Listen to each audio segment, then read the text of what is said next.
Hi there, and welcome to this week's weekly wrap. It's been a fairly, well, I say it every week, interesting week this week.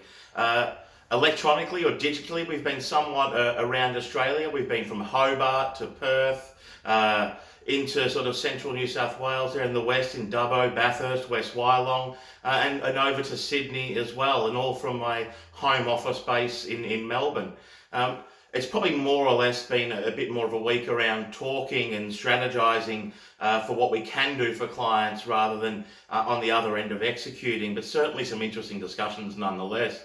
So we've been talking with some lawyers who have a young law practice and young partners in themselves. And what they're really looking to achieve ultimately is that if either of them pass away prematurely or suffer a significant health event, that the shares transfer automatically to the surviving business partner to carry on with the business, and in turn the estate for the deceased or disabled receives that money, and we're funding that via a life and a disability insurance contract.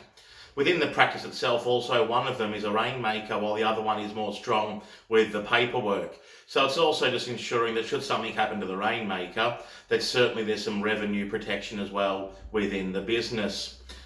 Moving along there, we've also been working, with a really interesting discussion around a consulting business where we're just one part of a much larger solution, given the varying ages of all the business owners involved. But it's certainly putting together a strategy and a structure to help them succeed the business and also protect those shareholdings should something happen to the relevant people as well. And the other one on that business front really was something interesting, but a high level initial discussion around what's going on in the M&A world right now, and ultimately, protecting earnouts within those M&A deals, and how life insurance can help ensure those earnouts are protected for all people involved should something unfortunately happen.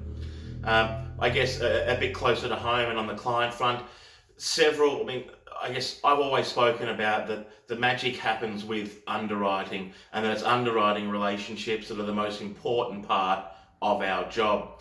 Due to COVID, a lot of the insurers have become very hard and harsh on income in particular, and probably somewhat rightfully so. And unfortunately, due to the size of the nature of a lot of businesses, they haven't been able to take personal businesses or look at it on a case-by-case basis.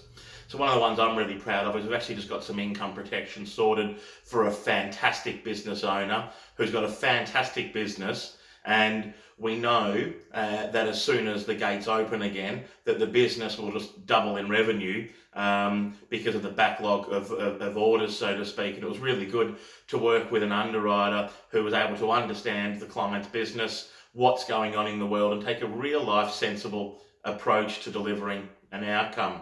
I guess to wrap it out this afternoon, as I've said plenty of times, claims is what we do all the time, and we're wrapping out this week with a meeting to help one of our clients, I guess, finalise their income protection claim application, which hopefully for them will only be a very short-term claim, and we're wishing them obviously all the best. So as always, would love your feedback, thoughts, your comments. Reach out if there's anything we can do to help you. Have a good weekend. Bye.